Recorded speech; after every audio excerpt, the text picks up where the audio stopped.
സത്യത്തിൽ ഈ ഡ്രാഗൺ ഫ്രൂട്ടിന് രോഗം കുറവും വളരെ പരിചരണം കുറവാണ് വേണ്ടതെന്നാണ് എല്ലാവരും പറയുന്നത്. ഈ കാണുന്നത് പുതിയ തണ്ടാണ്. ഇതിന് രോഗം വന്ന് നല്ല പണിയായി കിടക്കുകയാണ്. കണ്ടോ, ഇങ്ങനെ സ്പോട്ട് വന്നിട്ട് യെല്ലോ കളർ വന്നിട്ടാണ് ഇതിങ്ങനെ ഉണ്ടായി വരിക.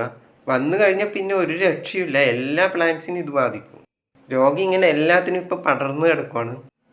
തണ്ടിന് മാത്രമല്ല, ഇത് കായെ കൂടി ബാധിക്കും നല്ല രീതിയിൽ. വിപണനമൊക്കെ നോക്കുന്നവരാണ് നല്ല എട്ടിന്റെ പണിയാണ് ഇത് കൊടുക്കുക. കാരണം ഈ സ്പോട്ടുള്ള ഫ്രൂട്ടൊന്നും കടയിൽ എടുക്കൂല, വില നല്ല കുറവിലേ കിട്ടൂ.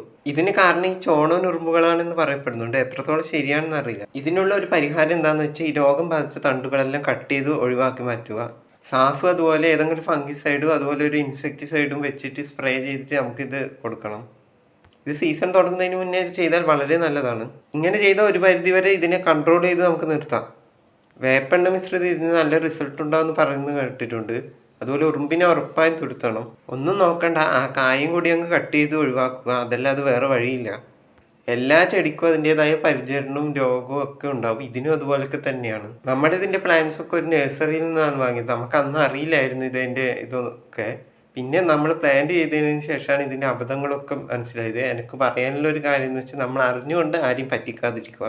എനിക്ക് വേണമെങ്കിൽ ഇതിന് കമ്പ് വെട്ടി തൈ ഉണ്ടാക്കിയ ആളുകൾ പറ്റിക്കാം, പക്ഷെ ഞാനത് ചെയ്യില്ല. ഞാൻ സത്യസന്ധതയോടെ ഫാമിൻ്റെ വീഡിയോ കാണിച്ചാണ് ചെയ്യുന്നത്. തൈകൾ ഉണ്ടാക്കാറുണ്ട്, അത് പക്ഷെ വീട്ടിലുള്ള ഒരു പ്ലാന്റിൽ നിന്നാണ് ചെയ്യാറ്. ഇവിടുന്ന് ചെയ്യാറേ ഇല്ല, അതും വളരെ കുറച്ച് തൈകൾ മാത്രം. ആവശ്യമുള്ളവർ വാട്സപ്പ് മെസ്സേജ് ചെയ്യുക. തൈ വില 80, കൊറിയർ ചാർജ് 100. ഇനം മലേഷ്യൻ റെഡാണ്.